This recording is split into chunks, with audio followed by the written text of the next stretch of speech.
Hello viewers, welcome back to my channel. Today I like to show you how to download and install Teamviewer 14 on Windows PC. Let's have a look. On your Windows PC, open any web browser and on the address bar type teamviewer.com and press enter. This is homepage of Teamviewer. Scroll down and click on the link that is Teamviewer 14 preview is now available for download. TeamViewer 14 preview is here. Just click on download now button and it will start downloading TeamViewer 14. If you are using Microsoft Edge, click on save button.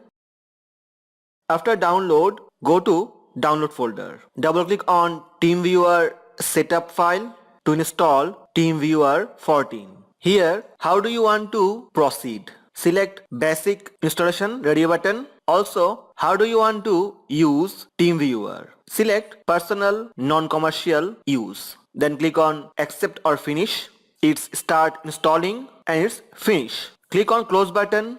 This is the window for TeamViewer. If you like to use dark mode or dark theme on your TeamViewer, click on extras and go to options. From choose a theme, click on the drop down and select dark. Click OK button. This is dark mode of TeamViewer. So this is the way to download and install TeamViewer 14 on your Windows PC. Hope this video helped you. Please subscribe my channel to get update. Thank you. Thank you for watching.